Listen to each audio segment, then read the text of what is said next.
Welcome to The Machine, a podcast from Waterford Institute of Technology. My name is Rob O'Connor. I'm a lecturer in the Department of Computing and Mathematics here at the Institute.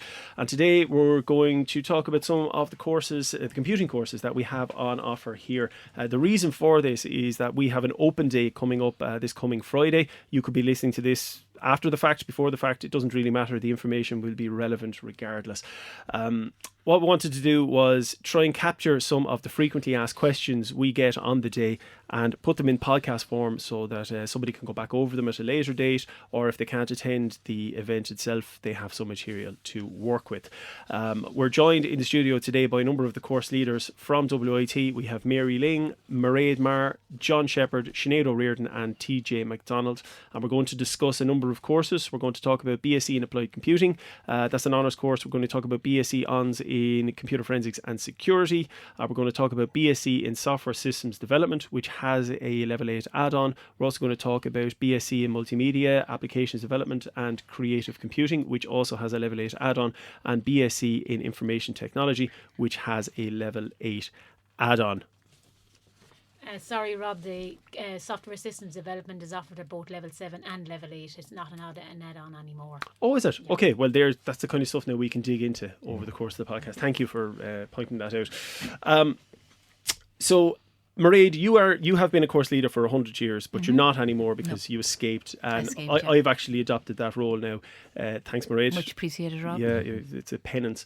But it would be a bit weird if I was to discuss the programme. So what we might do is get you to give a brief overview of applied computing in, let's say, 2 minutes or less. How does that sound? We'll go for that.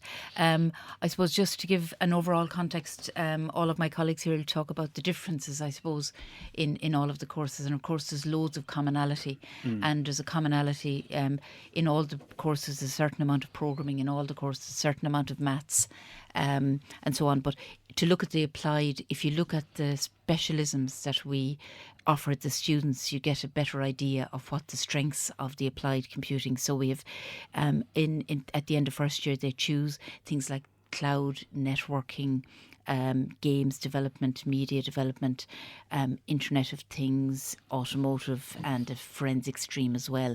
So it's the strong technical programming in the networking end, cloud computing, all that, the Internet of Things, so people are making things.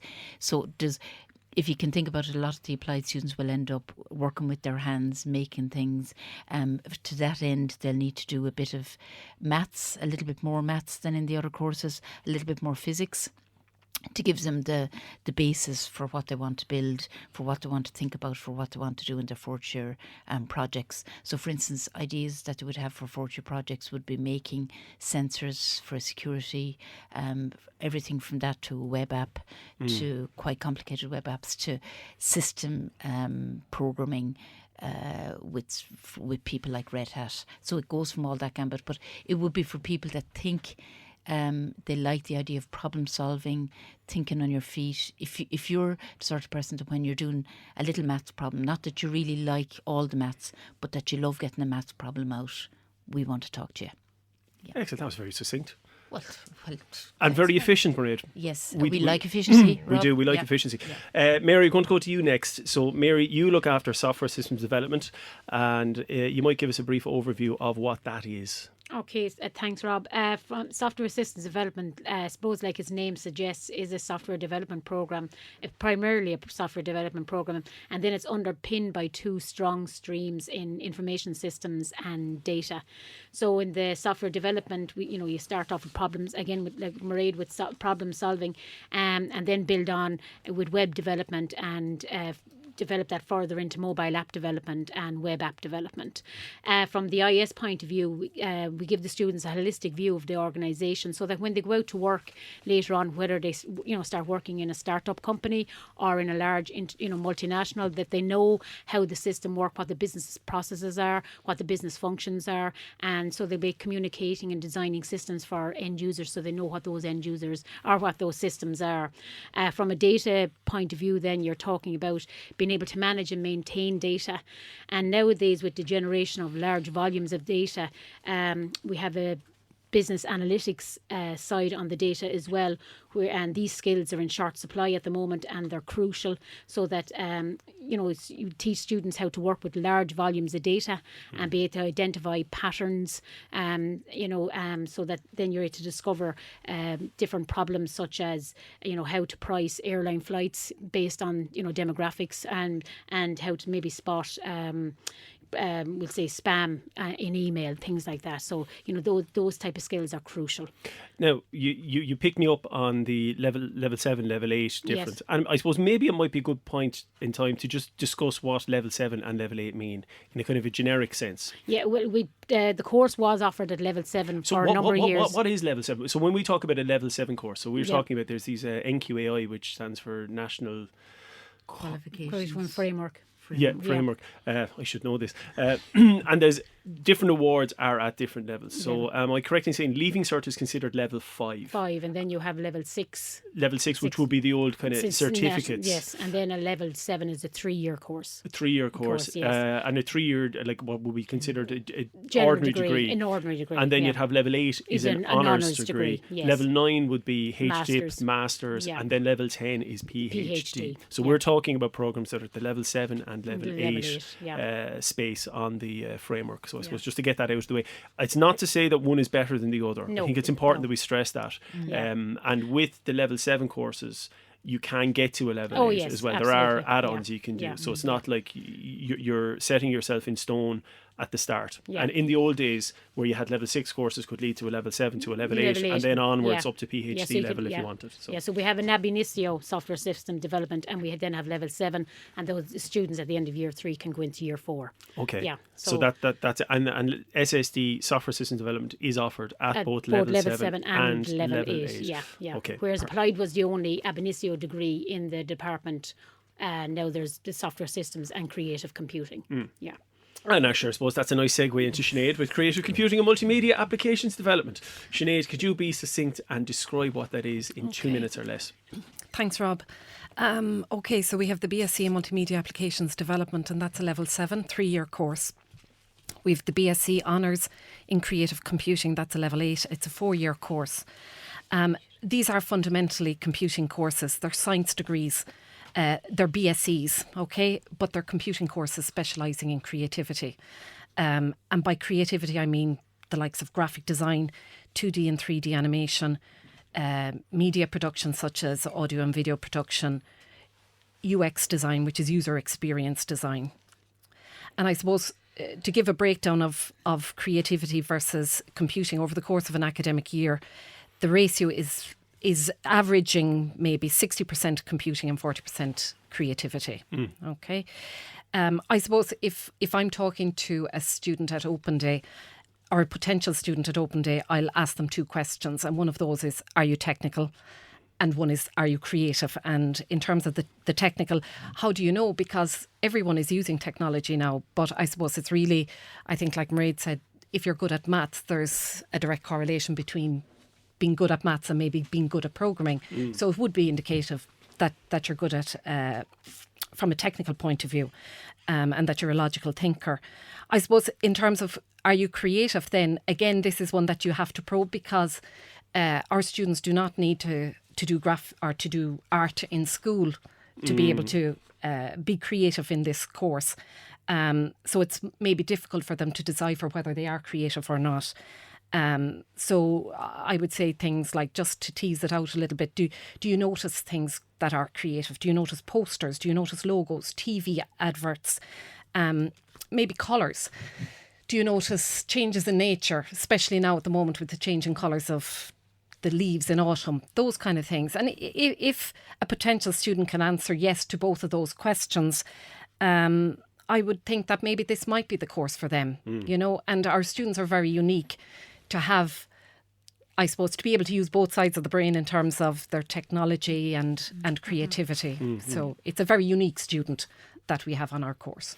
I suppose, again, another thing that's important maybe to pick up now is we've talked about the maths, we talked about the technology, but we, in all our courses, we assume no prior knowledge, irrespective of which courses. We don't assume people coming in are programmers. Some people may have programmed, some people may not have programmed. And we start at assuming zero and go on from there. It's more to do with, are you interested? Because if you're interested, we'll teach you the skills.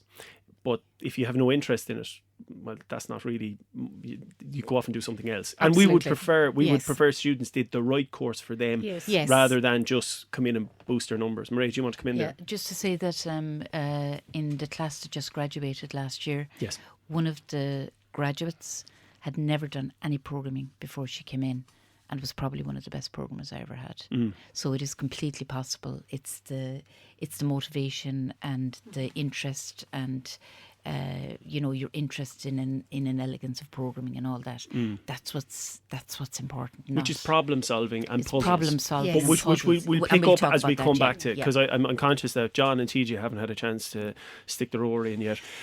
So we'll do that now. We'll go to John. John, you look after the BSc Hons in computer forensics and security. So can you give us a brief description of that in less than 2 minutes? Yes, thanks, Rob. So the Forensics and Security programme started here in 2007. It was the first one of its kind in the country. It's very closely aligned with the Applied Computing degree. It's a very hands-on programme. There's a lot of practical skills in it, and a lot of the assessment is done through projects. The assessments tend to be based around real-world type of problems that people see in industry. So it could be stuff like investigating a Fitbit device. It could be looking at encryption. It could be doing penetration testing or hacking. Could you maybe just explain what that is, penetration testing and hacking, because you might think it's something else. So penetration testing and hacking are kind of similar. Hacking means breaking into things or breaking things or finding ways to get information out of things. Penetration testing is used as a defense against hacking. So it's being proactive and going and trying to find if there's ways into these systems before somebody from a malicious perspective tries to find a way in. So if somebody has seen something on television, you might often hear of white hat hackers, which are people who test things out so that the bad guys don't exploit these possible vulnerabilities. That's it. Excellent. Right, TJ, can you give us the description of BSc in IT in 2 minutes or less? Okay, thanks, Rob. The BSc in IT, I suppose, would be summarised really as the generic degree. I suppose my 4 colleagues have described their degrees and they're very specialised in terms of where they're moving towards. Obviously, with Mary, data and information systems, Mairead in the applied, Sinead with the creative and the multimedia, and John with the forensic security. You actually will sample all of those to different degrees in the IT degree. So maybe it's probably the degree that maybe suits people who mightn't be as sure of where they want to be in computing, and yet think that computing is the right place for them. So you will obviously do some computer programming. You still will work on data analysis, systems design. You will have some modules on the multimedia side of things and move into security. We do recognise that people need to have core competencies when they leave the degree, and those are built around data specifically, with cloud security being a kind of, I suppose, a secondary kind of applications that we want people to have the skills in. So it's for those type of student who, we get a lot of mature students coming back on the course, because I suppose they see it as the generic degree, a stepping stone into the college life. And as I said, we have a lot of modules that are very much based on the practical content again, hands-on. That's basically, we obviously do the theory in the lectures and then support that with very hands-on practical. So there's a lot of tangible skills, and we've had graduates obviously have moved into many different fields from this, and because of this have worked far and wide. Okay, so I'm going to try and summarise this now, and please jump in and correct me if I'm wrong, and Evie, okay? So I suppose it's important to point out to somebody who's listening, all the courses are variations on a theme, that there are a number of similarities with them all. And recently enough, we went through a massive school review, programmatic review exercise where we updated all of our courses. So all of our courses would have kind of fundamental competencies in computer science, programming, web. That's all there on all of them. Yes. And then what you get is more, say you might get more programming on applied, and you get more of a business and workplace focus with SST. There's more of a creative focus with multimedia. There's obviously security focus with computer forensics and security. And then you have more of a systems focus with IT. Does that ring true for all of you? Does that make sense? Yep. Yes. Yeah. Yeah. Okay, so there we are. And of course, then in applied computing, there is also all the specialisms that somebody can choose. Automotive and forensics is there as well. Yeah, so just forensics is there as a stream in applied, and if you're absolutely sure that that's where you want to go, you can specialise from first year. There's not that much difference, but there is a difference. There's, Yeah. there's a couple of different Yeah. modules. There's one or two modules. There's a difference between the named forensics degree and the applied computing with forensics. Is that correct, John? Yeah, there's a couple of differences.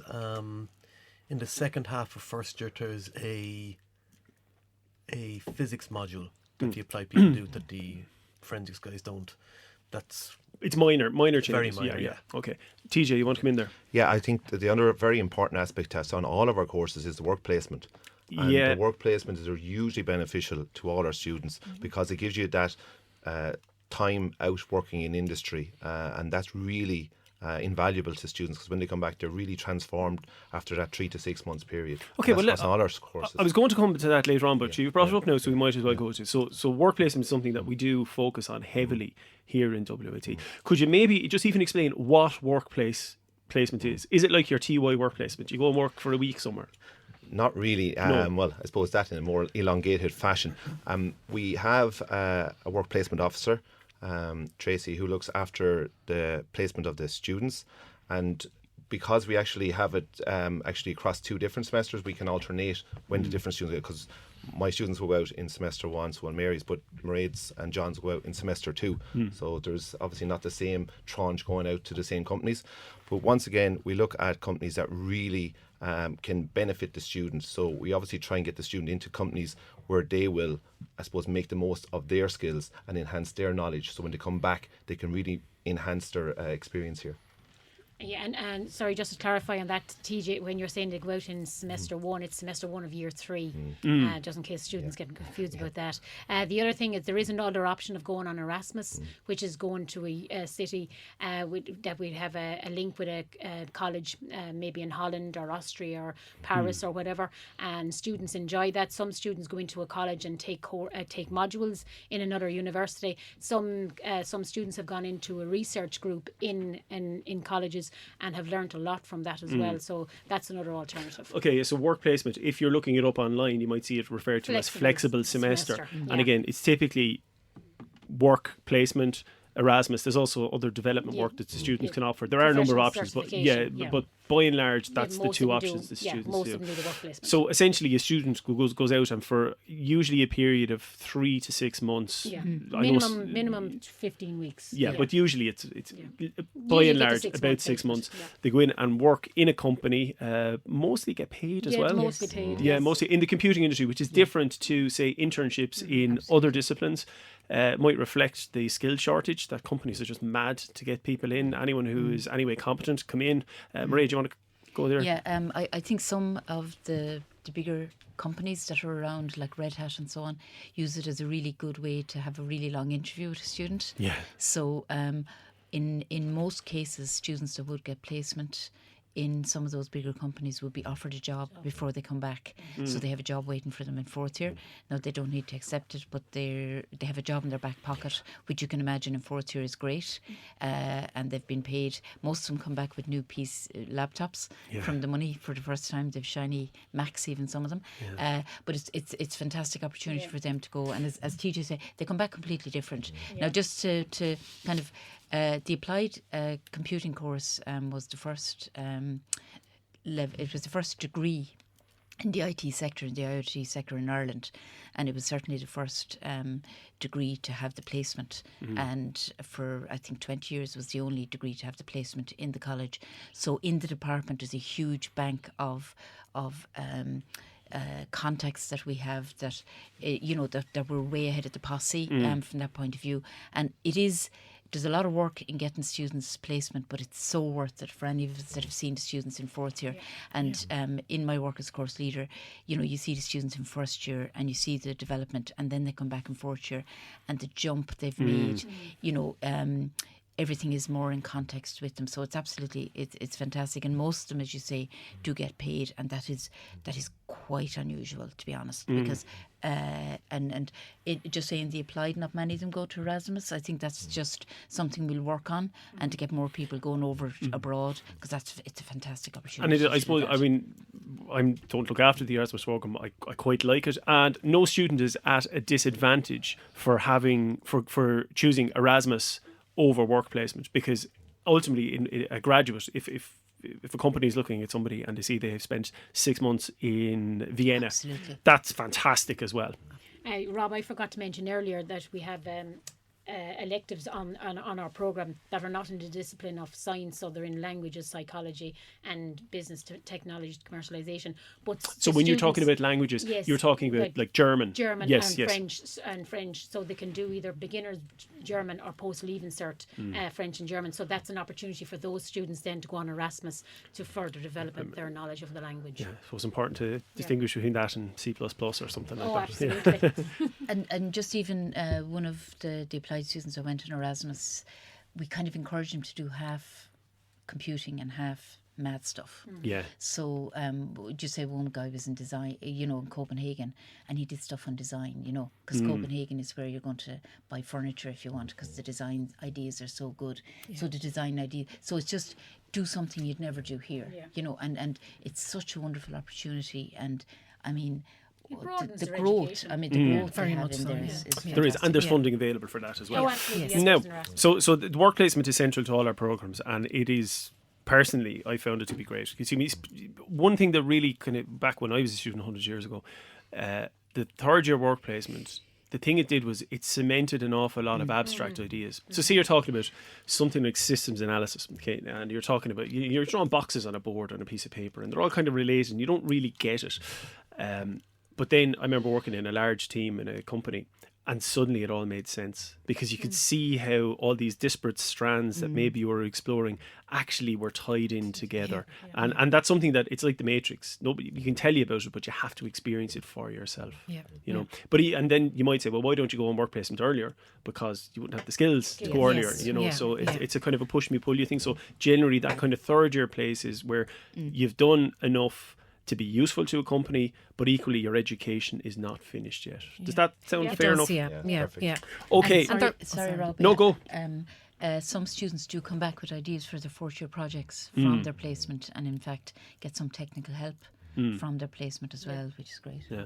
Sinead? And I suppose it's great to have it on their CV, and they are work ready on graduation. Oh, absolutely. It's very, very important. Yeah. Okay, so I want to go back to the maths thing, because that has been brought up a few times. And I typically, when I had open days, and I'm expecting it this week, I'm a bit worried about the maths. Is this really for me? I'm not a maths genius. I'm not going to get an A1 in honours maths. Can I do computing? We'll say in the creative computing and the multimedia applications development, there are only 3 maths modules over the course of the 4 years. So it's not a lot, okay? And what we found as a result of the school review, we've moved some of our modules around as well. So rather than introducing maths at the very beginning when a student starts after the transition from school into college, we've delayed that to semester 2. We allow students to adapt to college life, and then by introducing it, what are considered more challenging modules, we leave maths until semester 2, and it has worked quite well, and our results reflect that in the first year results. I suppose that the other thing about maths, and this would be true of IT and SSD and applied and forensics, is we don't all sit around doing equations on a board all day. Yes, there is maths. I think on applied computing there's 4 core maths modules in the first 4 years. in the first 2 years. Yeah. And then after that, depending on the stream that you do, you might have some maths. And I think it's something similar in SSD as well, Yeah, isn't there's it? only three. Three. Yeah, 2 in first year and 1 in third year. It's for the statistics, getting you ready for the business analytics. Okay, and again, the thing there is, it's not the be all and end all of things. absolutely And personally, my own experience with the maths is with students.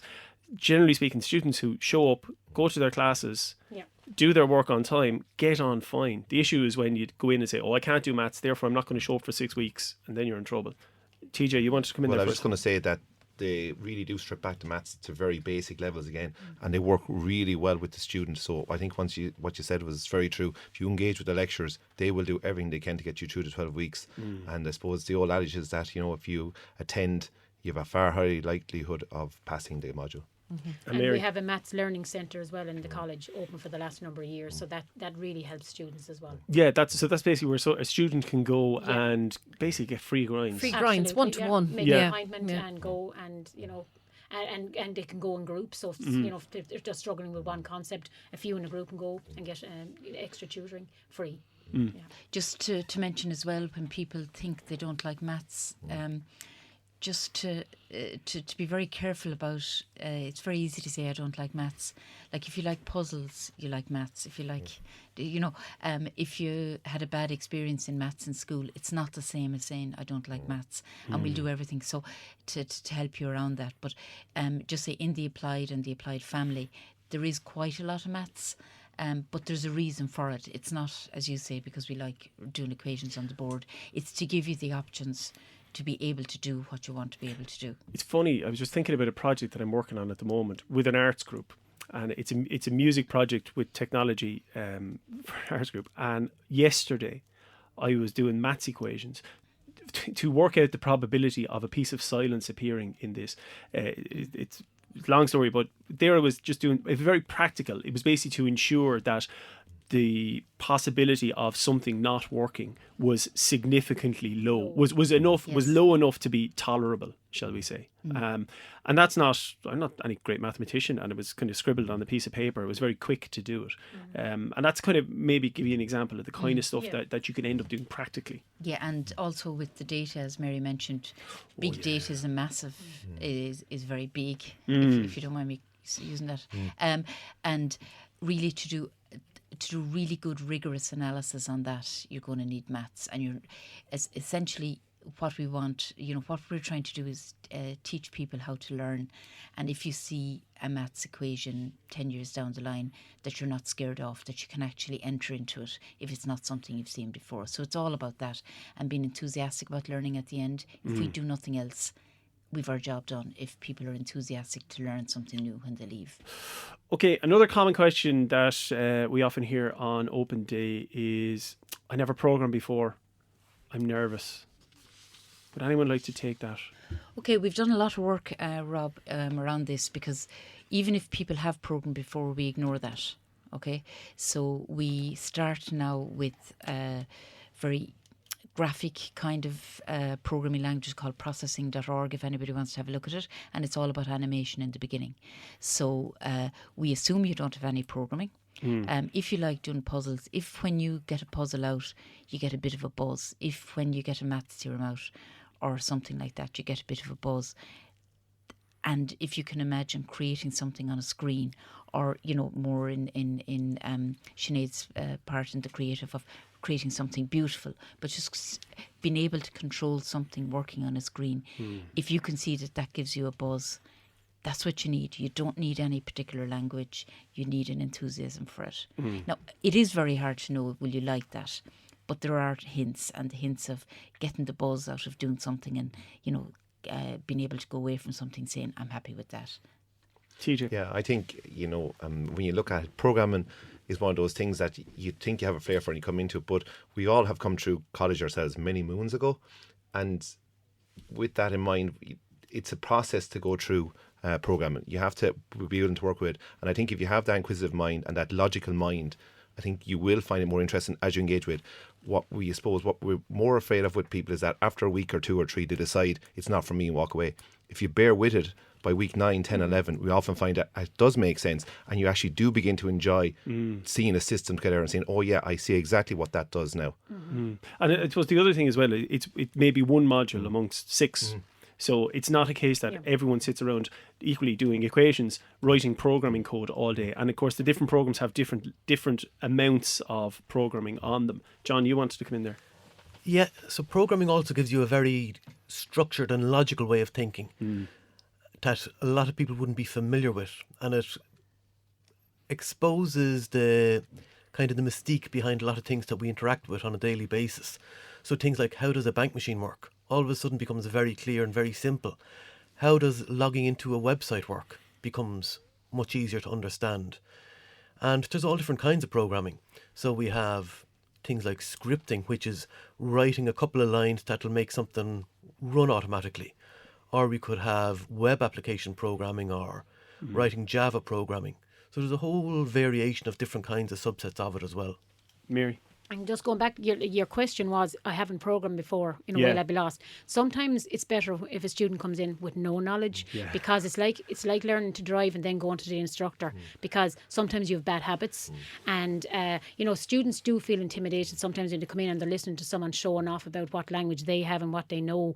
But sometimes the student coming in with no knowledge will actually fare better, because it's very hard to undo bad, if you have bad tricks, it's very hard to clear that away. So, Sinead? And just if I might say as well, for the practical type modules like programming, we break the students down into smaller subgroups. So we've small classes, so there's a lot of hands-on support. And if a student is in difficulty, it's flagged very, very early, because it's noticed, because there's so few in the subgroups, let's say. Yeah. So, like, say, for example, I'm just trying to think about the brief numbers. So I think I teach on the first year, there's 70 odd students in the group, and then they're broken up into 4 lab groups that are 20 something, because there's a few physics students in there for some programming as well. So it's 20 something. So, okay, you've got a big large group, but then you've got a smaller group for your labs. Yeah. And then, Yeah. I mean, you get to know, I get to know each student in that group over the course of the semester. You get to know who they are, what somebody's good at, maybe what they're not so good at. Yeah. And that's maybe one of the big differences between WIT and Institutes of Technology and some of the larger universities. You're one amongst maybe 20 or 60 or 70, as opposed to 1 out of 300. Yes. Yeah. And I'm not to say one is better than the other, but for different types of students, those ratios work better. Yeah. Would that be fair? Yeah, Yes, very much absolutely. so. Yeah. Right, lads, here's one that, what's the job market like? What kind of job can I get? John, you wanted to come in there. Yeah, I think it's been fairly widely seen that there's a big shortage of people in the whole security domain. A lot of people think that security is a very, very small area and very specialised. In fact, it's kind of the opposite. It goes across everything that we do. So your online banking, your social media, wearable technologies, your connected car. It comes into all aspects of life nowadays. Rob, there's 85 companies in the southeast that will take on computing graduates, which is a lot, and so the southeast is becoming really the Crystal Valley for in computing in computing terms. And everybody will have heard of Red Hat. We've Nearform, DataWorks, Eriga. Actually, they won't all have heard of them. That's the thing. This is part of the thing. You might have heard of Microsoft and Facebook and Apple and Google, but Joe and Josephine Soaps out there mightn't have heard of those companies, which is and they're quite a significant presence here in the southeast, and are quite large employers of our graduates. It's quite significant. Yeah, so 85 companies is a large, there's And a large market out there. And the benefit of that and how things have changed over time is, like, say 100 years ago when I would have graduated, which is actually 20 years ago, there were a handful of jobs available in Waterford. So basically your choice was you could go to Cork or Dublin or elsewhere, and that was it. So now which you is don't what have I to did. go to Dublin, you don't have to go to the big cities, No. you can live in Waterford. Yeah. Or you can travel if you wish as well. That's the other thing. If you, absolutely. but you're making that choice as opposed to absolutely. it being forced upon you. Yeah, like you mentioned Red Hat. Like, Red Hat is one of the prime open source companies in the world. Yeah. And there's a number of graduates from WIT computing. In fact, the majority of the employees in the Waterford branch are WIT computing graduates, and they're absolutely happy. They're prime computing technical jobs Yeah.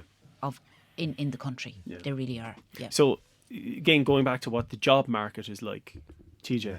Well, I suppose I think our stats are something like 85-90% have a job within 6 months, which are great statistics for any course to have. I'd say sure, and a huge number of fourth years have jobs Yeah. already. Oh, They're not absolutely. graduating for Yeah. another 6 months or Yeah, some or choose nearly not to obviously to go on to further education. I suppose that's those ones. But I think the key thing to remember is that there's massive companies here, obviously the Red Hats and like that. But there's also the smaller companies who are Yeah. looking for the IT person that come from the IT course Yeah. and other courses obviously as well, who just want someone who is a data specialist, someone who is a graphic designer Yeah. with that kind of Yeah. computing background. And those are the people actually that people don't see Yes. the jobs at all for. But any company in the Southeast or in Ireland or throughout the world has the IT person who maybe knows a little about data, a little bit about programming, a little bit about networks, a little bit about getting stuff onto the cloud. And those are a very important part of any company. You're 100% correct there. It's actually like what might be called a sysadmin or the sys or the technician, somebody who sets up stuff Yeah. for other people to use, whether those are other technical users or non-technical users. And it's actually it's probably a very undervalued role. It's one of those things that when it's all working well, it's great, but when it's not working well, suddenly the gaps are exposed massively. And that would typically be a kind of an IT graduate might end up in a role like that. Yeah, we see with that. I suppose when the IT degree was originally developed 20 years ago, it was that niche in the market that we identified needed to be filled. And I suppose, it's not that you're jack of all trades, because we do see you as specialists in some, but you do have a very broad understanding of computing across a lot of different parts, which makes you highly employable for the generic company, the company who's just a service company, and they need the IT guy or girl to do that various type of work throughout the day, and arguably one of the most important people they have in their workforce. Now, you've brought something up there that I want to pick up on. There's 6 people in this room. We have 3 males, 3 females, which is unusual for the industry. It's not unusual for our faculty, actually. We've got it's quite an even split, I think. But the other one is, say somebody is female and listening to this going, sure, it's all a boys' club. It's only boys who do computing. Mairead, you have venom in your eyes. I have venom in my eyes for many years. I suppose traditionally we don't have hard facts on why girls don't follow a computing route. One very strong theory is that girls will need to see how their career can help other people, and just say our IoT stream in the applied computing. That's Internet of Things. Internet of yes, Things. sorry. Thanks, Rob. We had a number of girls doing projects in that last year, and so there's projects like checking people. One of the projects was in a car that would do face recognition, so that if somebody was having a stroke, the car would be pulled in. Security systems, checking if somebody didn't take their tablets. That's right. There was a dementia project with some wearable tech. and all of these. It was very so good. there's huge. So I think if girls can sometimes see a reason why they're doing it, it may help them to do it. And we've all been down this route. Some of the best programs we've had in girls, some of the best programs are boys. It's just some people are good and some people aren't. But please, I beg of girls, do not assume that because you're not addicted to playing games all day that you're not good at computing. It's a completely different thing. There's so many avenues you can go down. There's so many of your talents that you can bring to it. Like, I suppose there's 3 and 3 here, but I suppose to me, being a computing graduate and having worked in industry and in education, the lifestyle and the rewards that I've got from going into computing have been extraordinary, and I would wish it for all of my students. TJ. Yeah, I suppose I'm here now, I think it's 26th year, and I would think that actually over 26 year, if I was writing my top 5 students, I'd probably put at least 4 girls in the 5 students. I think, obviously the multitasking thing is a known thing, but they really are very good multitaskers, females. And also in terms of a class dynamic, I think they do bring a class together a lot more than just a group of boys together. And just going back to the projects, the last year was a girl who did that project on the dementia, and I happened to be the supervisor on it. And once again, everything from the very start to finish was top class, first class honours project. But what really struck me was as well, the whole focus and the origin of it was on providing that care for dementia patient, to track their movements throughout the nursing home, so they could see, basically learn their habits from being tracked. So an example of that I thought was very interesting was that if they were going to the toilet a whole lot and they mightn't be noticed, they'll see that they've gone to the toilet more than from 3 times a day to 6 times a day. So there might be a kidney problem. You know, so that kind of very hands-on skill and hands-on information is brilliant in the real world problems. Yeah. John, you wanted to come in with something? Just about the jobs market, Rob. We often get asked 2 questions. One is, what kind of jobs can I get from this course? And the other would be, what are the salaries like in this course? Every year, Morgan McKinley produce a salary survey for the IT sector. People can find it freely available online. And they survey Waterford, Cork, Dublin and Limerick. On it, you'll find all different kinds of jobs, kinds of specialisms within those areas and the areas we've been discussing today. And it'll give people a guide for what kind of salaries do they earn out of college, what will they earn after 3 years, after 5 years and so on. So it'll give them a bit of perspective on the different areas and stuff as well. It is. But I suppose I would say to that is, don't choose computing because you think you're going to make a load of money. Choose it because you think you might get something out of it that's a bit more well-rounded, for example. And also, to be honest with you, look, the jobs market is very good. It has always been very good in computing. Even through the depths of the recession, there were loads of jobs. Here we are in a full employment market and there's still loads of jobs. And if we go through another dip, I suspect there will still be lots of jobs in computing and some very, very interesting jobs with great conditions. You get to travel, do all sorts of stuff. We've all had interesting kind of professional careers as well as academic careers. So could I just add as well, in terms of multimedia applications development and creative computing, while the majority of our students do go into, let's say, software development, maybe web development, perhaps developing the front end and the back end of a system, for example. A lot of our students also go into the likes of graphic design and into media production. So there's a lot of different avenues that they can branch into. And also it's a career that you can travel with. And it works, and it's the same software and the same applications and the same languages that are used all over the world. And it's a great career to travel with if you want to as a young person. Oh, it's fantastic. Yeah. And if you want to find out more about any of our courses, if you're at the open day, come and have a chat to us, or you can check us out online, wit.ie. As I said, you can get us on Twitter is probably the best one, machine_podcast. If you want to send us a DM or something like that, you can subscribe to this podcast and keep track of some of the stuff that we talk about. And if you are interested in a career in computing, it can be very rewarding, and we hope you might take it up. Okay, so to Mary, Mairead, Sinead, John and TJ, thanks very much for your time. Thanks, Rob. I know, Sinead, you're rushing to go off to a class, so I'm going to leave you go, and thank you very much. Thank you very much. Thank you.